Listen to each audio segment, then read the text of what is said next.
Hello बच्चों, let's start this question. So this question says, at what place on the earth the value of g does not change due to its rotational motion?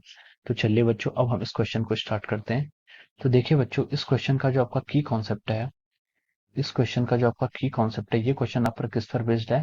Variation in the value of g. Variation of g. G आपका क्या करता है? Small जी आपका variation कैसे करता है? Due to the rotation of the earth. तो चलिए अब हम इसको आगे प्रोसीड करते हैं। तो देखिए जो आपका जी होता है, अब वो आपका क्या करता है? अर्थ के रोटेशन के कारण क्या होता है? जी की वैल्यू आपके डिफरेंट डिफरेंट जगहों पर चेंज होती रहती है। तो जो उसका वेरिएशन होता है वो ऐसा होता है, g dash is equal to g minus omega square r into cos of theta. ये आपका क्या फॉर्मूला है? किसका वेरिएशन उसमें किस तरीके से होता है? जी डैश के आपकी किसी पॉइंट, किसी जगह पर, किसी प्लेस पर जी की वैल्यू आपको जी डैश कहते हैं। ठीक है। अब उसने हमसे बोला है कि the value of g does not change due to the rotation motion, ऐसी कौन सी जगह है?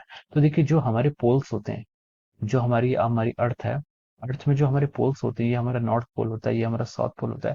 तो देखिए पोल्स पर क्या होता है आपका, ये आपका थीटा डिग्री का एंगल है। ठीक है। ये इक्वेटर से जो आपका एंगल बन रहा है, ये क्या आपका थीटा डिग्री का एंगल है।